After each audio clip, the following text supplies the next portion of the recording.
Dr. It is my pleasure to thank Dr. Suranga Manilgama, the current president of the Sri Lanka College of Internal Medicine, and the president last year, Dr. Kumudini Jayasinghe, for collaborating with us for this important webinar. Just to give some context and the importance of this topic, this is a globally relevant topic actually that we are talking today on safer prescribing, because it was just last week that the World Health Organization published the Global Burden of Preventable Medication-Related Harm, which is a systematic review of 100 studies looking at the preventable medication-related harm.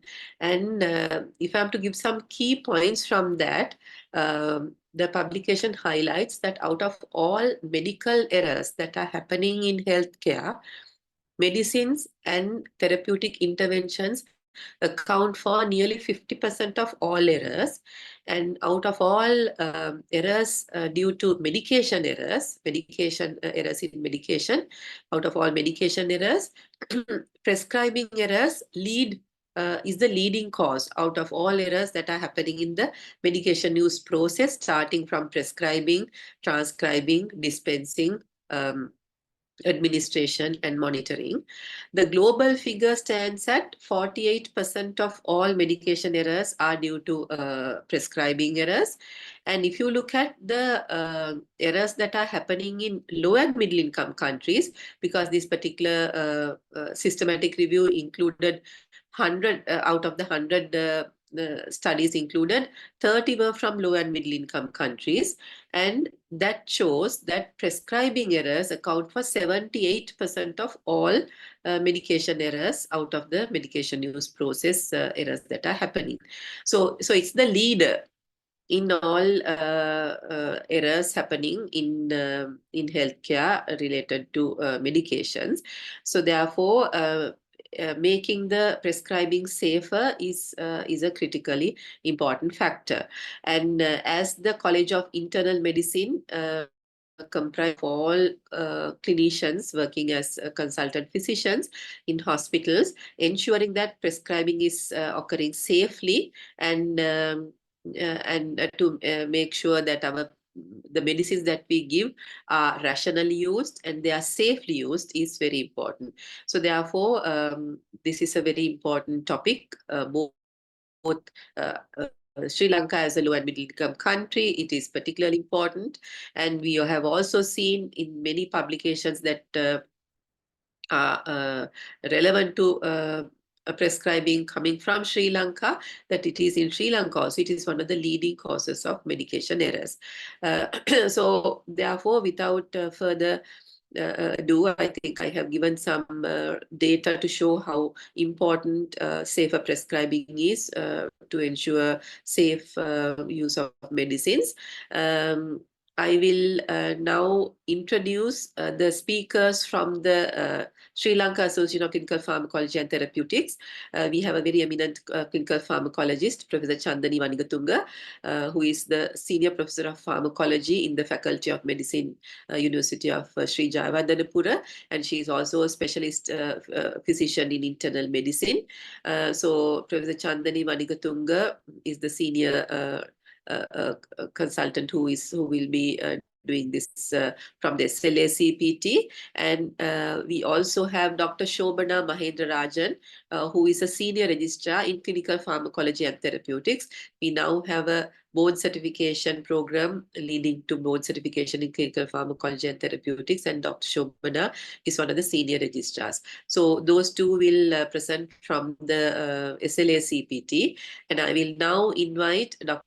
Manilgama, who is the president of the Sri Lanka College of Internal Medicine, again to briefly introduce from the perspective of the SLCIM and also to introduce the speakers who are participating from the Sri Lanka College of Internal Medicine. Over to you, Dr. Suranga. Thank you, Professor Garapati, and I warmly welcome all of you for the webinar on safer prescribing. So this is organized in collaboration with SLACPT, Sri Lanka Association of Clinical Pharmacology and Therapeutics, and Sri Lanka College of Internal Medicine. And this invitation came last year, and our immediate past president, Dr. Kumudini Jayasinghe, has started the groundwork. Then I just continue the process. Today we have the program, and from our side, from Sri Lanka College of Internal Medicine, the speakers are Dr. Kumudini Jayasinghe, MBBS, MD, FRCPE, FCCP, Honorable FACP, Honorable FICP, and she currently works at National Hospital Kandy, a consultant physician in internal medicine, and she is the immediate past president to Sri Lanka College of Internal Medicine. And Dr. Bhagya Sandeepani, she's MBBS from Peradeniya, and she's a registrar in internal medicine. Again, she works at National Hospital Kandy. So I think they are going to do a case-based discussion on safer prescribing. And without much ado, I invite both of them to proceed with today's webinar. Thank you very much.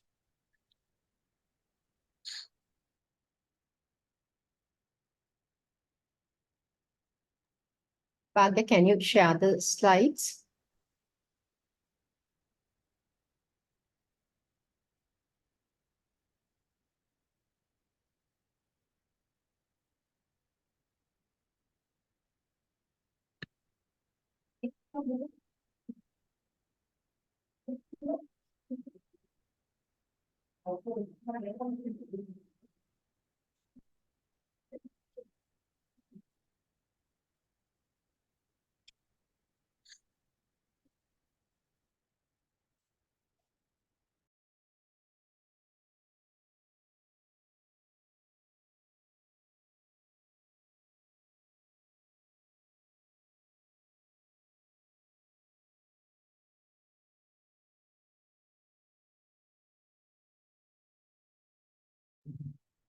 Is there a problem in sharing the slides? Kumudini? Bhagya, are you okay in sharing the slides? I can share the slides, Kumudini, and take you through as you want. Yeah. Shall I share them? Yeah, I think that's good, Chandani. Probably we'll do that. Yes, yes. Yeah, okay. Please go ahead. Yeah. Or else, can I share? No, I've done it. Fine. So I'll move ahead with it. Is Bhagya there? Because Bhagya is the first presenter.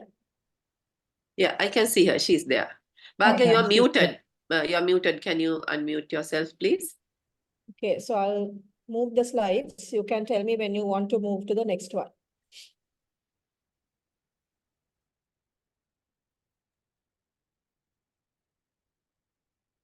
You're muted, Bhagya. Bhagya?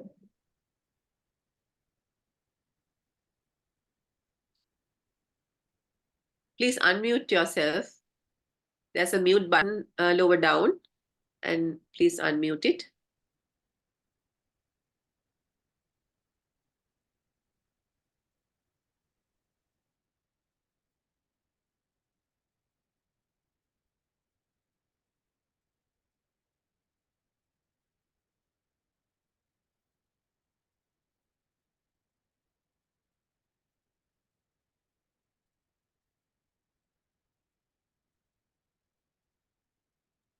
Can I start with the case if the Yeah. Bhagya, until the Bhagya, the unmute her mic? Madam, I unmuted. Right, Can okay. everyone? Yes, you Sorry can for the delay. Bhagya. Yeah, sorry for the. Yeah. Go So ahead, Bhagya. thank you, Madam and Sir, for the kind introduction. Hope everyone can hear me. Yes, we can hear you. Today's discussion, actually we have 8 cases, let me start our presentation with our patient 1, or our case number 1. So this patient actually we managed reach our ward. He's a 77-year-old man who's diagnosed with hypertension, and he presented with dizziness on exertion for 1 week duration, and noted dizziness while getting up from the seat position too. And there's no history of any chest pain, shortness of breath, or there's no history of any previous risk factors or any history of coronary artery disease. And he has been followed up at a local clinic for his hypertension. And on examination, he was not pale or cyanosed, and there was no edema. And we found that there was he was a pulse rate of 40 beats per minute, which was regular and with a normal volume. And the blood pressure was 110 by 70 millimeters mercury on lying down position. And it dropped to 100 by 60 millimeters mercury in the sitting position. So you can see there's a drop of 10 millimeters mercury drop in the diastolic blood pressure upon sitting. And other system examination was actually unremarkable.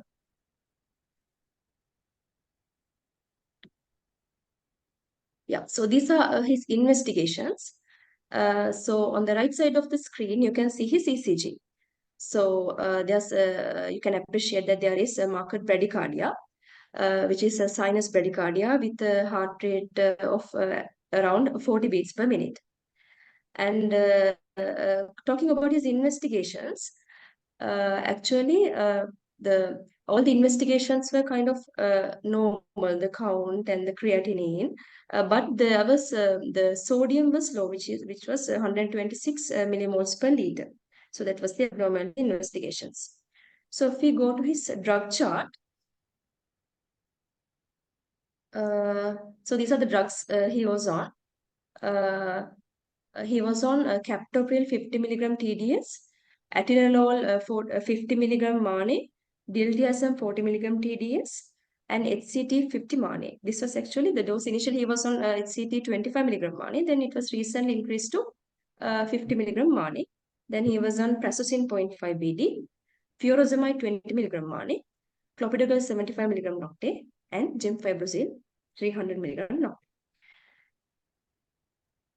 Yeah, so these are the issues we identified actually. One thing was, you will all agree with me, he has sinus bradycardia. So what could be the cause? So he was actually on two rate controlling agents, a beta blocker atenolol and a non-dihydropyridine calcium channel blocker diltiazem. So this combination is actually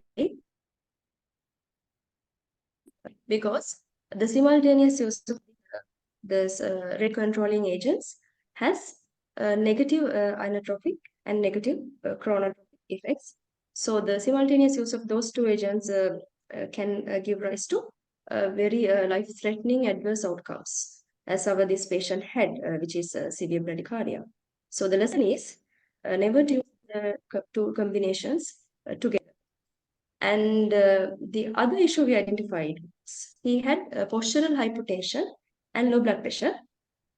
So if you can remember, he had this drop of diastolic blood pressure by 10 millimeters mercury upon sitting from supine position. And the other thing is, what do we mean by this low BP? Blood pressure on supine position was 110 by 70. So he's a 77-year-old gentleman. So he's quite elderly. And by low blood pressure, we mean that it is low for his age. So that brings me to our latest guidelines according to the European Society of Hypertension 2023 and the International Society of Hypertension guidelines. The recommendations are between age 65 to 79 age category.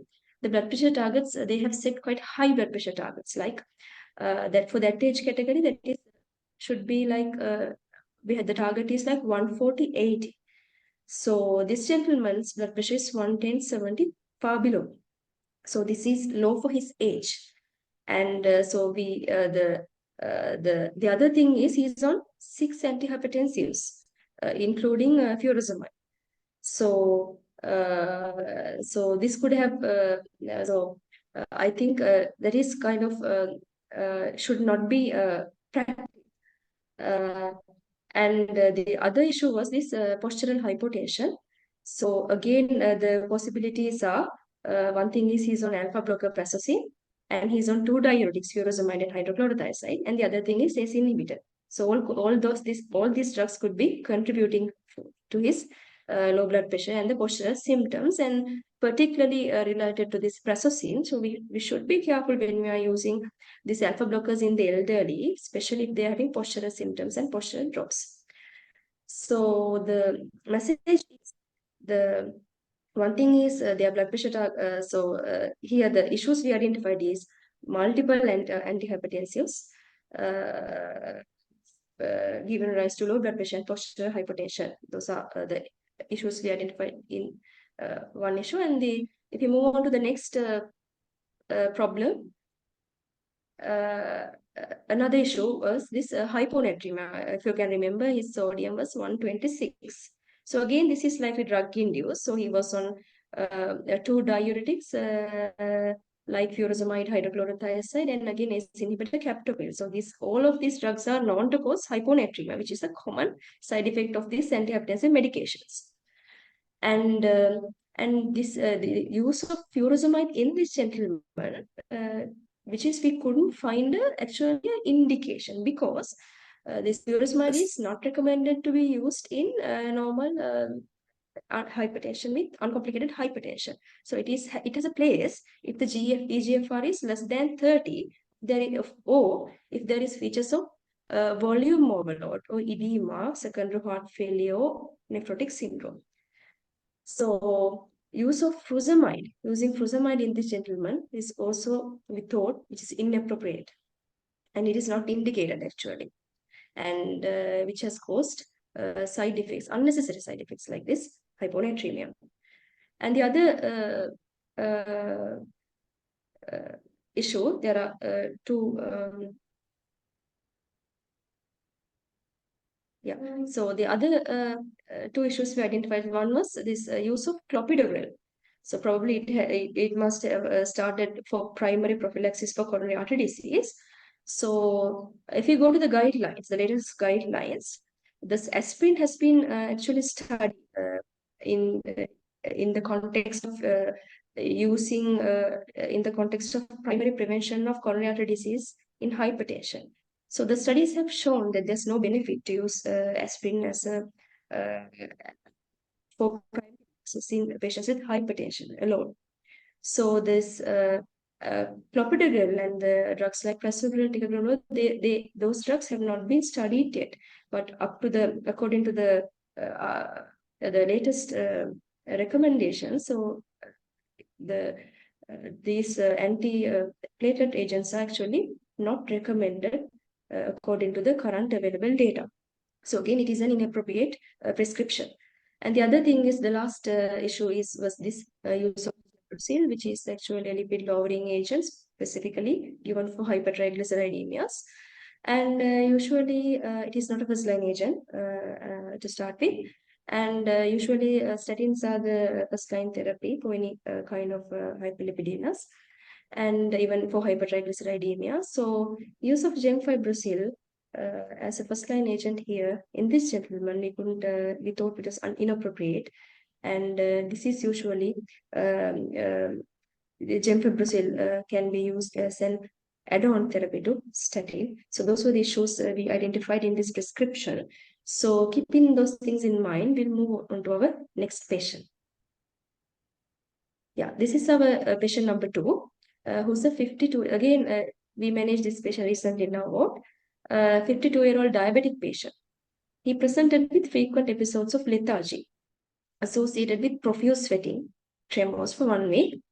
The symptoms usually improved upon taking sweets, and there's no history of any chest pain or palpitations. He didn't have fever, and his oral intake and appetite was unchanged. On examination, he was afebrile. There was no pallor. Blood pressure was 130 by 80 millimeters mercury, and the pulse rate was 92 beats per minute. And the examination of other systems were unremarkable. And on admission, his random blood sugar was 60 milligrams per deciliter. And other investigations, including ECG, were normal. And this is his drug chart. He was on metformin 1 gram BD, glycoside 80 milligram BD, sitagliptin 100 mane, insulin 5 units mane, and 5 units nocte, which was started at the last clinic visit. And the rosuvastatin 10 milligram nocte, gabapentin 100 milligram nocte, furosemide 40 milligram mani, calcium lactate 1 tab mani, and vitamin M 1 capsule nocte. So I'd like to invite consultant Dr. Kumudre Jaisinghe to elaborate more on this prescription errors in this gentleman. So over to you, madam. Thank you very much, Bhagya. So this patient is 52 years and is a diabetic and who has developed hypoglycemia with the change of this prescription, because he was diabetic who has been on three oral hypoglycemic drugs, the maximum doses of metformin and sitagliptin and glycoside 80 milligram twice daily. And a week ago, he has been prescribed the insulin, the 5 units morning and 5 units in the evening. So if you look at this prescription, the inaccuracy of prescribing that we have noticed is the type of insulin and the route of administration is not written.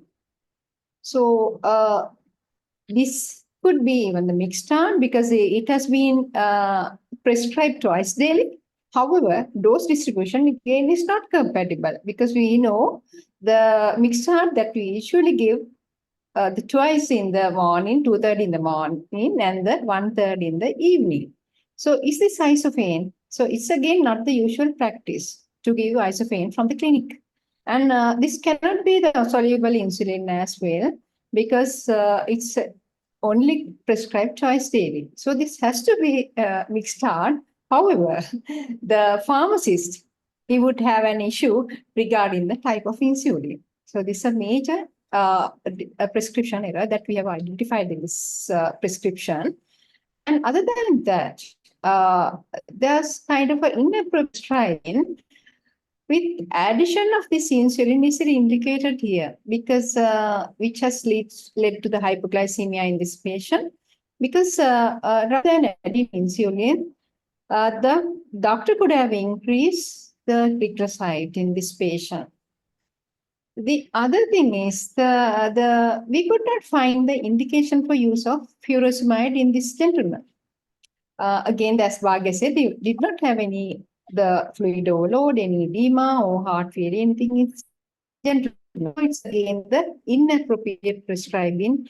Again, the SLACPT and the vitamins we could not find. So these are the medication errors we have found in this prescription. So we move to the next patient, Bhagya. Yes, madam. So this is session number 3. This is rather a bizarre thing we encountered in our ward actually. So this is a 27-year-old woman. She's pregnant, P3C2. She's coming at a PO of 8 weeks. And she presented with faint, generalized body aches and pains and malaise for 1 month duration. And she has taken treatment for low weight from a GP and has continued the drugs for 1 year. Actually, her initial weight was 32 kilograms. And she also complains of reduced vision and difficulty in getting up from the squatting position. On presentation, actually, she has gained 15 kilograms over 1 year. An examination, she was ill looking, had a moon face, and body weight was 47 kilos at presentation. And the blood pressure was 110/70. And though she had this dizziness and faintishness, there was no postural drop. And the pulse rate was 100 beats per minute, and the lungs were clear, and abdomen was soft. So this is on the left-hand side. What you can see is her weight chart maintained over the last 1 year, starting from 32 kilos, going up to 47 kilograms. And if we talk about the investigations, her blood counts and creatinines and the sugars all are normal, except for the potassium, which was towards the low side, which is 3.2 millimoles per liter. And this is her drug chart. So she has been on olanzapine 2.5 milligram nocte, dexamethasone 0.5 milligram mane, furosemide 20 milligram mane, propranolol 20 milligram nocte, peritol or cyproheptadine 4 milligram nocte. Over to you, madam. for further elaboration. Okay, thank you very much, Bhagya. And again, this if you look at this prescription, because this 20-year-old lady, now she's pregnant, she has been prescribed medications to increase her weight and for over a period of 1 year. So she has developed adverse reactions with the drugs that she's on dexamethasone and olanzapine. And because of she has developed steroid-induced Cushing syndrome and also hypokalemia. And again, the dizziness probably due to olanzapine. And at the same time, we have noticed that this doctor has used the side effects of olanzapine and dexamethasone to increase her weight. That's very irrational and inappropriate prescribing. So the use of furosemide and propranolol, we could not identify it. However, what we thought for this, the propranolol, where there's a therapeutic cascade, because cipraheptadine has a side effects of anxiety and arrhythmia, where the doctor has used propranolol to counteract that side effect. But again, the dose has been prescribed only in the night. So this is a very irrational and way of prescribing to increase the weight for a young lady. Now she's pregnant. So we can move to the next patient, Bhagya. Yeah, this is our patient 4, who's actually a 54-year-old man with a history of hypertension and ICH, that is intracranial hemorrhage, which occurred 1 year back. And he was actually admitted from the clinic due to hyperkalemia, and he was asymptomatic on presentation. The blood pressure was 130/90 millimeters mercury, and the pulse rate was 72. And examination of other systems were unremarkable. And if you go through the investigations, he had mildly elevated creatinine, which is 126 micromoles per liter, and potassium was high, 5.9 millimoles per liter, and the sodium was 137, which is okay. ECG was in sinus rhythm, and there was no evidence of hyperkalemic changes. So this is what we found in his drug chart. He has been on atorvastatin 40 milligram noctate, losartan 50 milligram BD, captopril 50 milligram TDS, amlodipine 2.5 BD, splentis D 10 milligram BD, and phenytoin sodium 100 milligram BD. Over to you, madam. Okay. So again, you can see the prescription on the right-hand side. There were some few medication errors in this patient.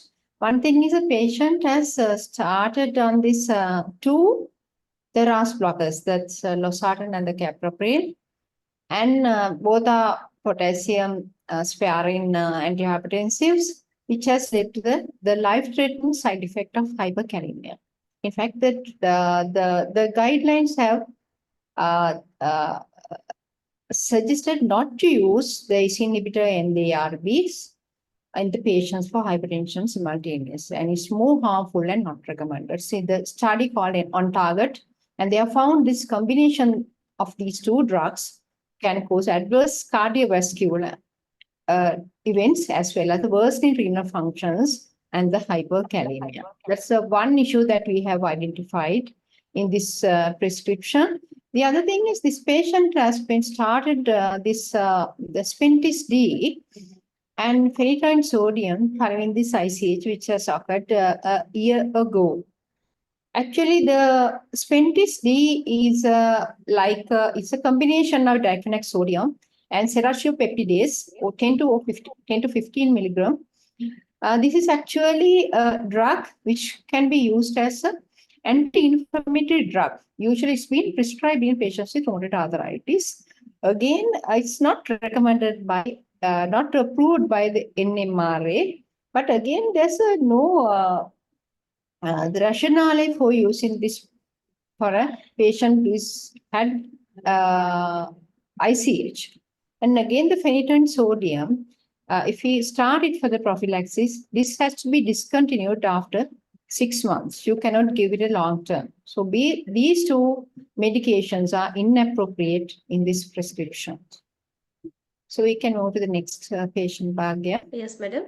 The next patient, who's a 63-year-old diabetic patient, who was actually recently managed in the ward for ischemic stroke.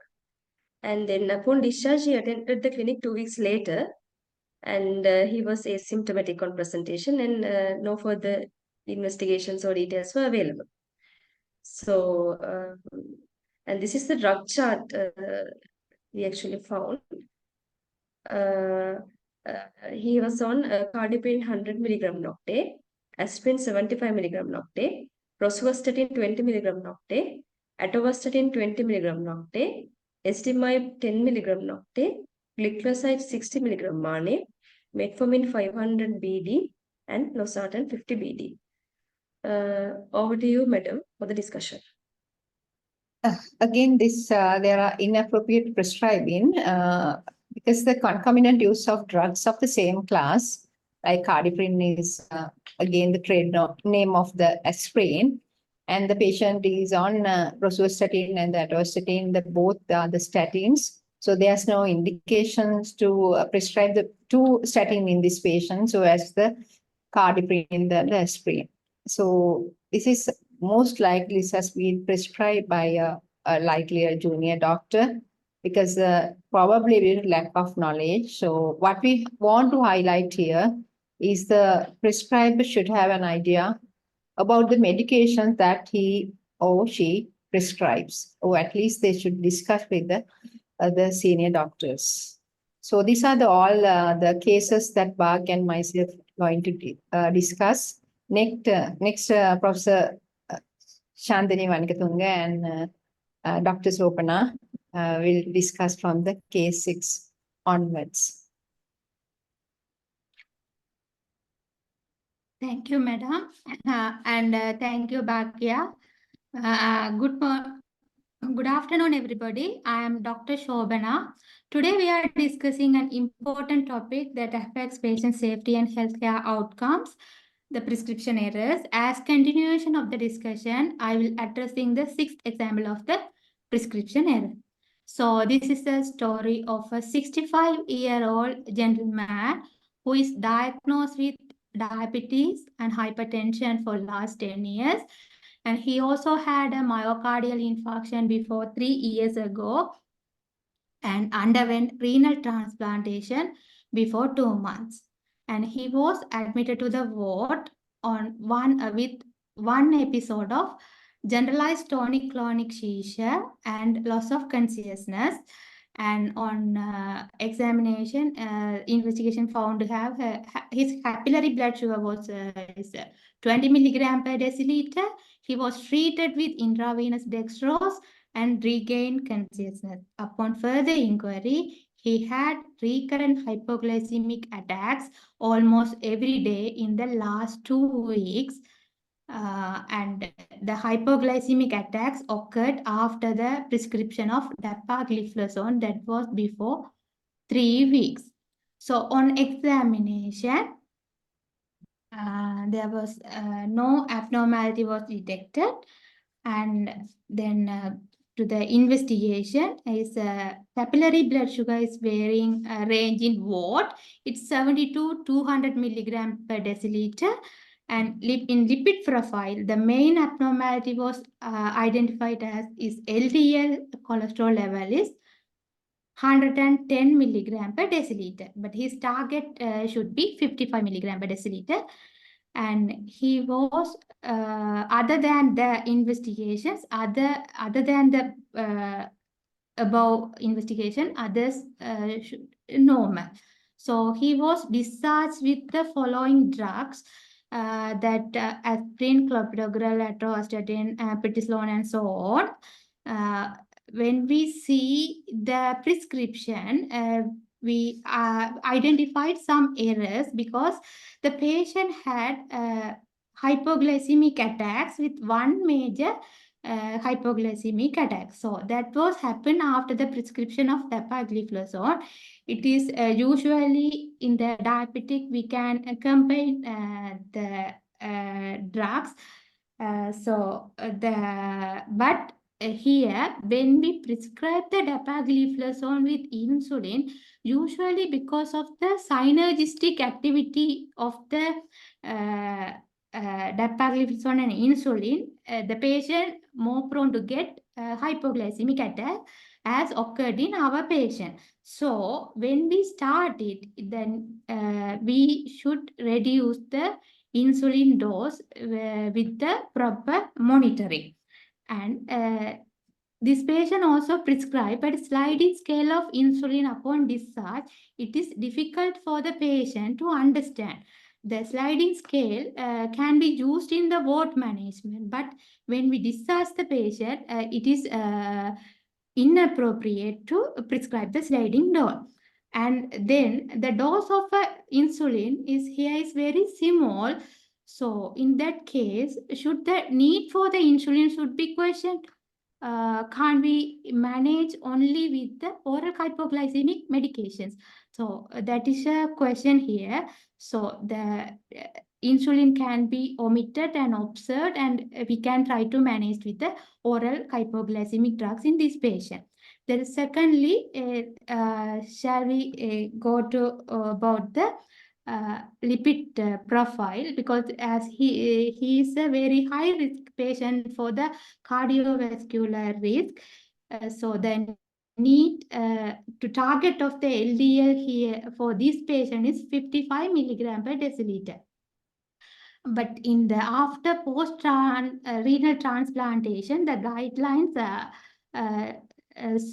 didn't suggest to immediately start the statin because think about the side effect of acute myopathy and that interactions with immunosuppressant drugs. But more than that, the patient with the cardiovascular risk is more mortality than these myopathy and the interaction with the immunosuppressants.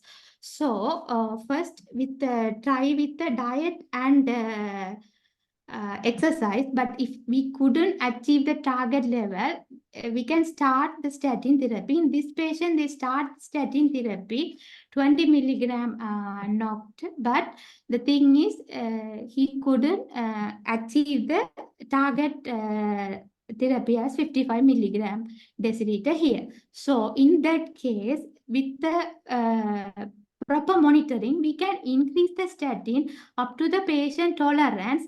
And if the patient is not tolerant, we can go for the second line therapies. So in here, I want to highlight that the targeted therapy of statin is very important here. And next thing, here in the prescription, they mention as MMF.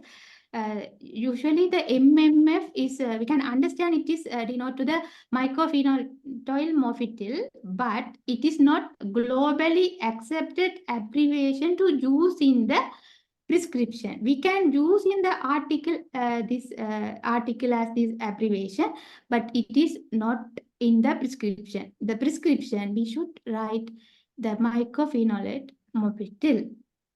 And the next thing, this patient had a dual antiplatelet drug, aspirin and clopidogrel. Is this patient actually needed of clopidogrel? Because the patient has myocardial infarction 3 years ago. So only the dual antiplatelet therapy is needed for the first year. So we can discontinue the clopidogrel for this patient. And the next thing, the need for the AC inhibitors or ARBs in this patient. Because the patient has the myocardial infarction and he need for the cardioprotective AC inhibitors or ARBs, that is everybody is agreed. But usually after renal transplantation, the first 2 years, the nephrologist very reluctant to prescribe AC inhibitors and ARBs, thinking about the toxicity of renal about these drugs. However, the guideline didn't tell any contraindication to prescribe the AC inhibitors and ARBs, but it can be done case by case. In here, because the patient, other than the renal transplantation, because keep in mind the patient have the myocardial infarction, so we should think the both and with the caution, we can start AC inhibitors and ARBs in this patient. And finally, this patient was on prednisolone early on high doses. Now it tapered down and came to the 5 milligram MANE, but still he's going to take this prednisolone for some other time because he's underwent renal transplantation. So the long-term prednisolone therapy need to screen for osteoporosis because it can cause glucocorticoid-induced osteoporosis. So the screening and treatment of prevention of osteoporosis is needed here. So these are the main things I want to highlight it in this prescription. Next, I am invited Professor Shandri Manikatunge for continuation, madam. Over to you, madam. Okay, thank you, Shobana. So moving on with the next patient, this is, I'll be sharing 2 prescriptions that were sent to me and asked various questions. This was a 55-year-old man who was bitten by his pet cat on the 19th of February, for which he has been given the anti-rabies vaccine and the tetanus. Then 1 month later, he has complained of fingers not working properly after the cat bite. And he had gone to see a consultant, and the consultant diagnosed reflex sympathetic overactivity following a cat bite. And he was prescribed Megalax, which is lactulose, gabaline, which is gabapentin, and rapidine, paracetamol, and codeine. So this was sent to me asking me whether they should take it or not. Now the issues here is that if he had reflex sympathetic overactivity, how to rationalize the medicines that were given. Okay, so a combination of paracetamol and codeine, if there was pain, that is acceptable. But my main concern was the fact that he has been given gabapentin. Now, gabapentin is given by many people if they have pain, but the indication to use gabapentin is if there is neuropathic pain. And this highlights one important aspect, that information, when it is transmitted not in the correct manner. It depends on how you pick it up. For example, if a patient is asked, why are you on this medicine? And that patient could say, because I have got leg pain. So the patient might not know that the leg pain was neuropathic, and that is why gabapentin was given. But if the next prescriber assumes that it is for leg pain and they give it just for pain, this is probably what we might say. Of course, why they had given lactulose was something that I couldn't figure out, because there was no real history of constipation. And even if there was constipation, the correct step would have been to investigate him to see why he was constipated. So moving on to the next patient, this was an 82-year-old man who had been admitted with COPD and type 2 diabetes with extreme drowsiness. And on admission, his RBS has been 50 milligrams per deciliter, and he had been on steroids for COPD while at home. What is shared with you is his discharge prescription. Now, he was discharged on this particular prescription, had 33 medicines, and he was ultimately discharged on 23. So when you look at it, while he was on ward, he had been on hydrocortisone and methylprednisolone. He has been given moxifloxacin intravenously and nebulized with salbutamol, steroids, and ipratropium bromide. In addition to that, he had also been given derifilin, montelukast. All these are possibly because they would have assumed that he had an exacerbation of COPD. Then he had been on finasteride and tamsulosin for his benign prostatic hyperplasia, rosuvastatin, extended release metformin. Now, what I have highlighted in red is the dose that was given in that prescription. So it said 5 milligrams. It was incorrectly given, so it should be 500 milligrams. he had been on glimepiride and we couldn't figure out what the dose was. The correct dose is what I have put in brackets. Been on empagliflozin, sitagliptin, again the dose was given as 10 milligrams in that discharge summary. Indapamide, the other one was actually written wrong. The red one is what the prescription said, but the trade name for that medicine is Callan, and that is verapamil. And he was also on cilnidipine, which is a calcium channel blocker again. Moving on with the rest of the medicines, he was on febuxostat, again wrong dose written, 4 milligrams, ranolazine, beta-histine, ranitidine, diazepam, aminomin, osteocar is what was written, but the correct name should be osteocare. He was on various multivitamins, as you can see. So in effect, when he went home, he was taking 23 drugs. Mind you, this was a 82-year-old gentleman who was admitted with drowsiness. His RBS was low on admission, and he has also been given diazepam in addition, even after being discharged. So looking at the prescriptions, the issues we identified obviously was polypharmacy. Now, polypharmacy is not necessarily something that is wrong. Obviously, if you have multiple comorbidities, you need to be on the relevant medicines to ensure that the conditions are under control. However, whether the medicines are appropriate or not, and whether we could cut down on the medicines is one of the most crucial things that I would like to highlight with this particular prescription. The handwriting, of course, was legible. The dose was not written clearly in sound. And most medicinal names were given as, medicines were given as trade names. And it takes a long time then to figure out what they actually are. There were some unnecessary medicines for COPD like montelukast. And interestingly, although if he had come with an exacerbation of COPD, he was not prescribed any inhalers at the time of discharge. We also noticed that while in the ward, he had been given 2 steroid formulations, IV and oral, simultaneously, which you cannot really find a rational reason. Using moxifloxacin for an exacerbation of COPD is also not appropriate as per the guidelines that we have at the moment. So he was drowsy at presentation. He was hypoglycemic. And when you look at the antidiabetic medicines, with an episode of recorded hypoglycemia, one needs to ask how much you need to continue at the time of discharge and what you should continue while in the ward, or whether you really need to have any medicine until the blood glucose levels are stabilized. So his drowsiness could have also been due to diazepam.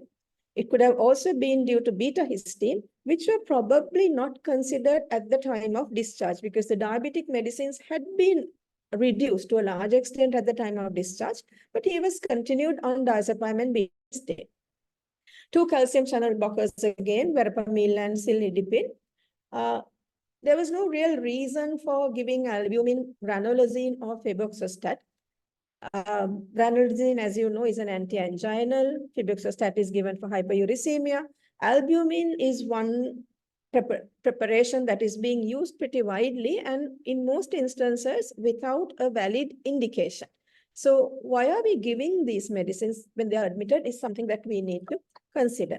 Then of course, he was on 10 different supplements, 3 vitamin Ds and 2 calcium containing preparations. Whether he would need all this is something that the prescribers should have looked at the time of discharge, because if he was being seen by multiple prescribers, one of the best times to catch these people with these multiple prescriptions, if you don't look at them when you see them in the clinics or in your practices, would be when they are admitted, because then you will look at all the medicines that the patient is on. So these are the problems and these are the case histories that we wanted to discuss with you. So just to summarize, what we tried to highlight today with these prescriptions are the errors that any one of us could make in our practices. These are common mistakes. There can be duplications, there can be unnecessary medicines, there can be combinations which are unacceptable. All of these are things that we have been taught. So we know that when we prescribe, we need to consider the disease condition, the symptoms and signs the patient has, and the other comorbidities, and select the most appropriate drug for the condition, his symptoms, and for the individual patient. We also know that we need to look at the side effect profile of the drug and the possible interactions with other medicines, considering the patient demographic factors like the age, whether there is frailty. Particularly, you would have noticed most of these patients are older adults above the age of 65, and the socio-economic situation. When we prescribe drugs which are not available in the state sector, like Spentin D, the patient has to buy it from outside. Now, serratiopeptidase is what you saw in the prescription. It actually goes as a food supplement. So in a sense, it will not come into the NMRA's drug regulation process. Now, we also need to look at the availability and cost of medicines when we are prescribing. Availability, whether an alternative one is available in the state sector, currently given the economic crisis that everybody is facing. And of course, cost when we are prescribing, especially to the private sector. Now, this is what all of us have been taught at some time or the other when we look at prescribing and how we should prescribe. But if you look at the prescriptions that we shared with you, you will realize that there are other factors that influence prescribing. One most important thing is our education. How are we getting our education? What are our sources? What are the policies that we have in place? Do we have policies in the hospitals? Are there policies for the country? Are there guidelines? How many are we really looking at? What about the research? Because when we look to see whether two calcium channel blockers can be combined, there was one article which looked at just about 173 patients where this was given and said that there was some benefit. But is that what we want in our practice? Do we need more? If there was one study only, why isn't it replicated more? Why isn't it coming into the practice is something that prescribers need to look at if you are going outside the standard guidance. Then, of course, needless to say that marketing factors, then the peers, what the others use, those all come into the picture. And sometimes the patients and their relatives also force the prescribers to prescribe unnecessary medicines. So the one that I prescribed about the cat bite illustrates a case where you don't really have to give a medicine unless it's really needed, no matter what the pressure is. So in our presentations, we highlighted all these. Most of ours were legible, so there was no issue. There were unacceptable abbreviations, and that is a common problem where there can be issues with patient safety.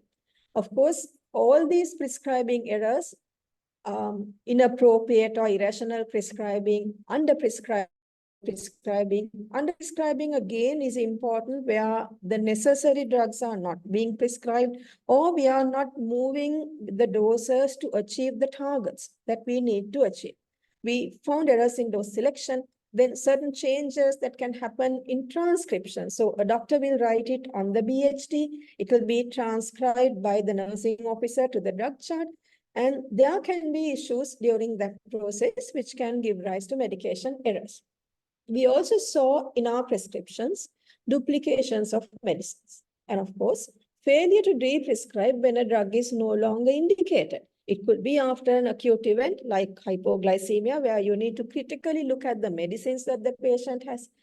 If the patient is drowsy, do you need a long-acting benzodiazepine? So looking at the medicines critically to identify whether they are no longer needed, whether they are needed any longer or not, is something that we need to do very consciously. And therefore, de-prescribing is important, not only for older people, but for any patient that we see. So how then can we minimize? This is again something that all of us know. I'll just go through these 10 principles of good prescribing, which has been given by the British Pharmacological Society. So the first one is be clear about the reasons for prescribing. So if you're copying somebody else's prescription, know that at the end of the day, if you are signing that prescription, you're responsible. So if you don't know why you are giving the medicine and if you are not clear about it, it might be safer not to give that medicine. You, of course, need to take into account the patient's medication history before prescribing, because sometimes you can avoid unnecessary duplication by looking at the medicines the patient has taken. Then, of course, you also need to take into account the other factors that might alter the benefit and risk of treatment. Now, that is very important as people grow older, because the original indications may no longer be valid because they might have a shorter life expectancy, their mobility might be reduced, there can be frailty which comes into the picture. So the indication that was there at the beginning will change with time, and therefore the risk-benefit ratio would also change. We also need to be very careful about what the patient wants. What are their ideas, concerns, and expectations? They are really not worried about what the guideline says. They have a different agenda. They have their own lives to lead, and sometimes going by the guidelines might actually hamper them. We also need to select the safe and most safe, effective, and cost-effective medicine to the individual patient, and wherever possible, adhere to the local guidelines and formularies if they are available. Of course, that doesn't mean that you have to go always with the guideline. It is important for prescribers to know that prescribing is a decision that prescribers consciously make. And therefore, if you are deviating from the guideline, you need to, of course, have a very good reason. Then, writing legible prescriptions and correct documentation. The last one that I showed you all highlighted the fact that the doses were incorrect. So I'm not sure how the pharmacist dispenses those, even if the doses are incorrect. But when we write, we have to be very careful because the wrong dose might end up with a catastrophe to the patient. Then, of course, as they go on, we need to monitor the beneficial and adverse effects of the patient. The patient that Shobana highlighted, who had multiple hypoglycemic episodes, should have been picked up when he came to the clinic. And the doses of the medicines should have been adjusted at that point of time, rather than waiting for him to go into a fairly severe hypoglycemic episode. And it is most important that we communicate with the patients and document our decisions, so that if somebody else sees that prescription, we know why the drugs have been given. Educating the patients are important because at the end of the day, if they don't know why they are taking the medicines, they will not comply with it. And that could have long-term implications as well. Then, of course, very important, the last step is where we prescribe within the limitations of your knowledge, skills, and expertise. So certain medicines are not for everybody to prescribe. So if you are not sure, if you are not happy to prescribe, it's something that you should not do. So that's all from us. And we are, of course, very happy to take any questions. And we'd like to thank the SLACPT and the SLCIM for giving us this opportunity to discuss and highlight some of the issues which can be looked at very critically to make prescribing safer. Thank you.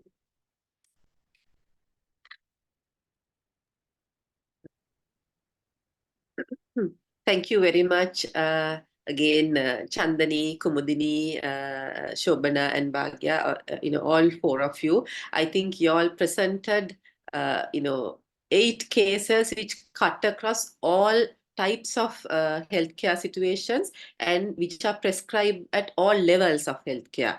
So like from the junior level to the consultant level, and also covering the government sector as well as the private sector.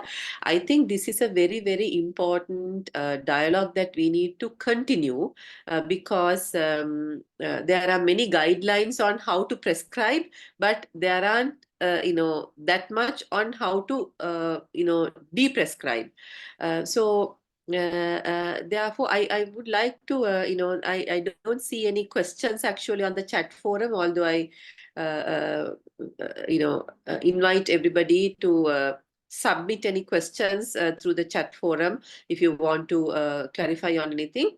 I was actually appalled to see the presentation by Kumudini's team on a patient, on a pregnant lady who was, underweight, who has been given, steroids antipsychotic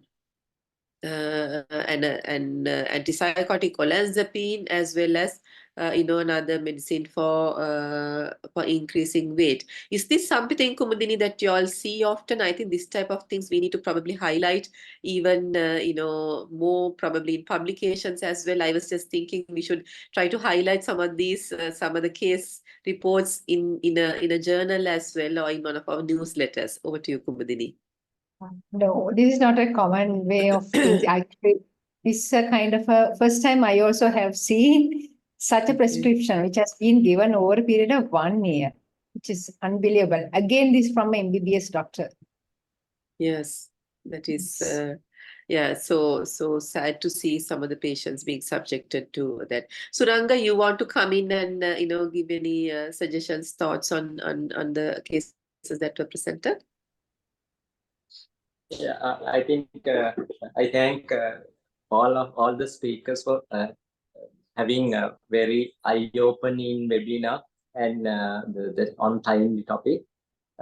What are the points I would like to highlight is we have to when you are prescribing, you have to do rational prescribing, and you have to omit inappropriate prescriptions and polypharmacy. So in elderly, that would cause more harm than good for the patient. And when you prescribe in elderly, indications may apparent, but you must be conscious and rational when you're prescribing.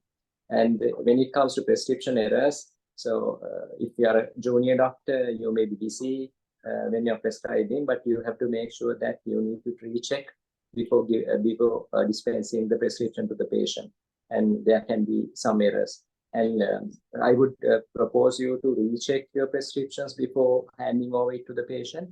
Otherwise, what will happen is patient would continuously take those wrong medications, and that would cause more harm to the patient. And whenever you have time, you try to de-prescribe, because de-prescription is also a very important aspect as doctors. And if there are so many medications for a patient, and even though patient has had indications when we were prescribing those medications, but those indications may not be there, and those medications can cause more harm. So when you find any, revisit your prescriptions every time, and if you find any medications those are not relevant, not rational, so then de-prescribe those medications, especially in elderly patients. Otherwise, they will be on so many medications for years and years.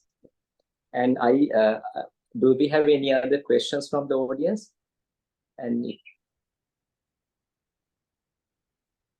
to add to that, Suranga, thank you very much. Actually, that I think everyone should do a kind of the research kind of thing at our clinic level. The patients, whether they really need this number of medications that the patient is on. And at the same time, you can do the de-prescribing as well. Because we have done one in our clinic. Actually, there were 33% of patients who have been unnecessary medications, so inappropriate medications. So I invite all of you actually to do the kind of a de-prescribing process in your clinic. That's very, very important, as you highlighted.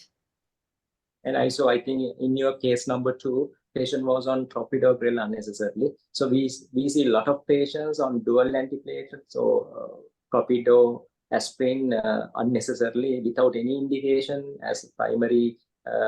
They have started them on for if patient comes with non-specific chest pain, what we do is just prescribe them on aspirin or clopidogrel, thinking of cardiac indulgence. But you have investigated the patient. Ultimately, patient is free of ischemic heart disease or coronary artery disease, but patient is still on aspirin or clopidogrel. So make sure that you omit those unnecessary antiplatelet medications, because when patient goes to a dental surgery or any other surgery, they will refer back to us. Can we stop clopidogrel? So then only you might find that patient is unnecessarily on those medications without any indication. So So make sure when you see those patients on antiplatelets, see whether they have any indications. Thank you. Thank you, One Suranga. question. Yeah. Yes. Yes, Because- if you can address that, Yeah. Kumudini, yes. Prescription using adverse effects of multiple medicines to increase weight, whether it is ethical, non-maleficence versus beneficence. Kumudini, would you like to take it? That's actually, I also had the same kind of issue, whether it's ethical or not.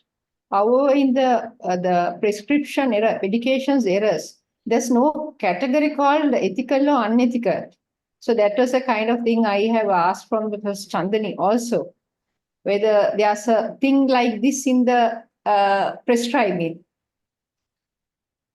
Whether So we can proceed further with disregard to this kind of prescription.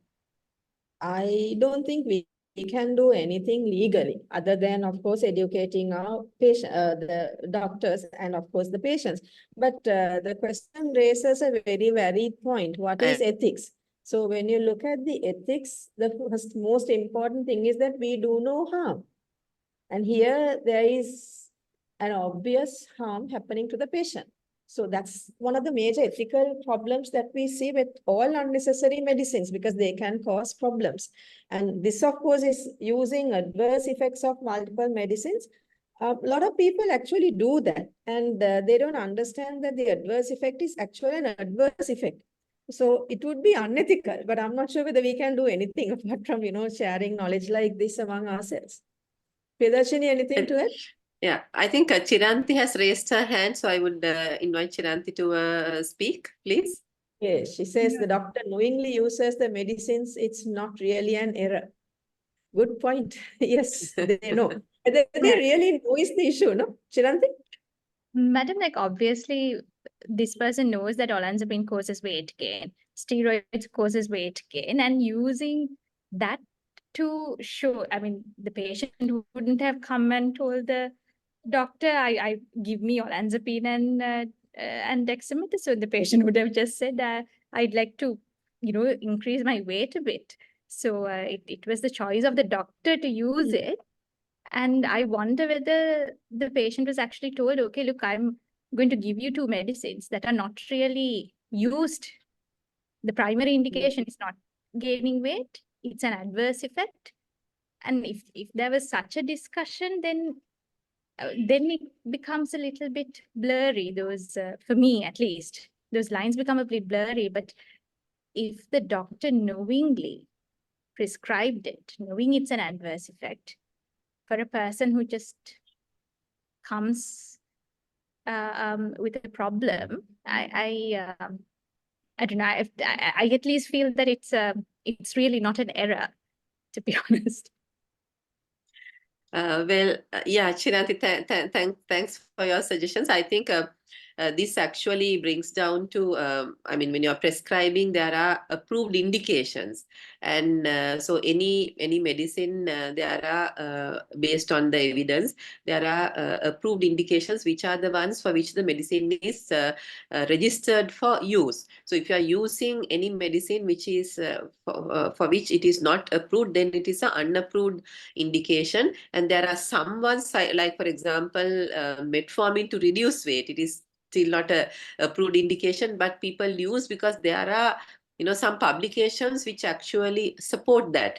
But in the case of like a court of law, then you can actually justify your argument that this is the reason why it has been used. But I don't think there is any such justification for the use of steroids or for the use of a drug like olanzapine for that.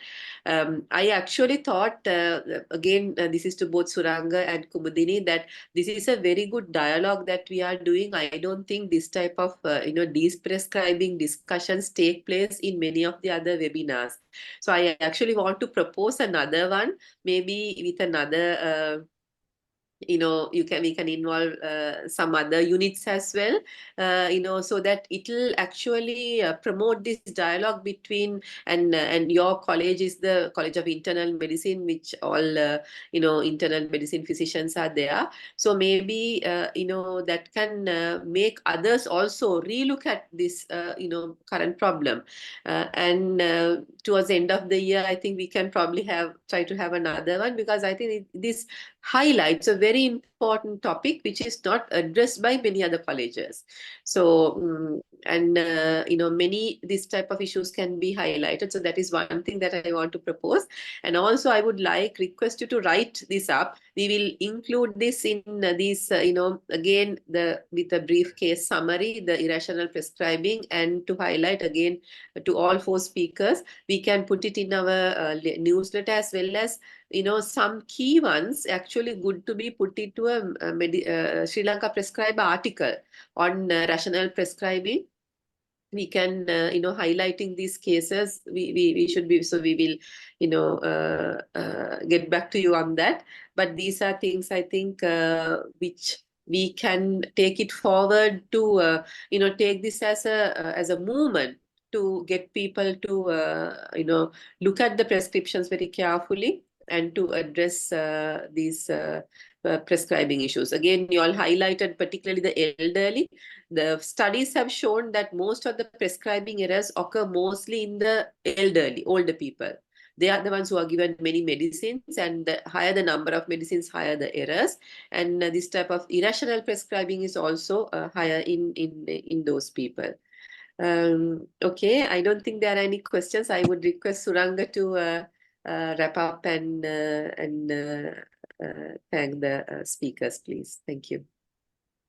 And one more suggestion. So we have our Asian Journal of Internal Medicine. We can write up about irrational prescriptions to article on this important topic. And I invite Dr. Kumudini Jayasinghe and Professor Chandani Manikatunga to write an article to us, as well as these prescribers journal. Yeah, I sincerely thank Dr. Kumudini Jayasinghe and Professor Chandani Manikatunga for sharing your valuable thoughts and insights with us. And I thank Dr. Bhagya and Dr. Shobana for your valuable contributions. And I appreciate Professor Galappatti, President SLACPT, for proposing and jointly organizing this webinar to enlighten the audience. And I also thank AV team for their technical support. And last but not least, I thank all the participants for joining with us today. And I invite you to join with us for similar activities in the future, joint activities on prescribing. Thank you very much. Thank you very much for your listening. Thank you. Thank you very much. Thank you. Thank you. Thank you.